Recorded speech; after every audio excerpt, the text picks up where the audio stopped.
आज कोरेगाव शहरामध्ये ईद ए मिलाद निमित्त जलूस मुस्लिम लोकांचा निघालेला होता।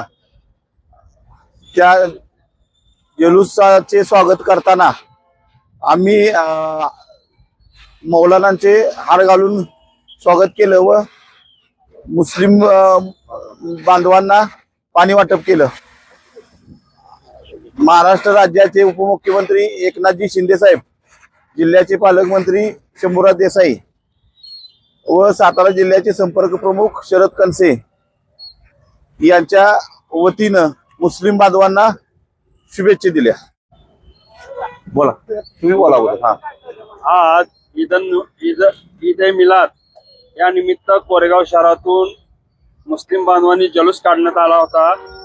त्या निमित्ताने आमचे शिवसेनेचे आदरणीय उपमुख्यमंत्री एकनाथजी शिंदे साहेब, तसेच पालकमंत्री जिल्ह्याचे शंभूराज देसाई साहेब, तसेच आमचे संपर्क प्रमुख शरदजी कनसे साहेब व आमच्या कोरेगाव नगरीचे प्रथम नगराध्यक्ष प्रशांत उर्फ राजाभाऊ बर्गे व आमचे सर्व शिवसैनिक, आम्ही कोरेगावचे सर्व शिवसैनिक यांच्या वतीने आज ईद ए मिलाद जलूस निमित्त पाणी वाटपाचा कार्यक्रम इथं करण्यात आला व सर्व मुस्लिम बांधवांना त्यानिमित्त पाणी वाटप करून ईद निमित्त शुभेच्छा देण्यात आल्या। धन्यवाद।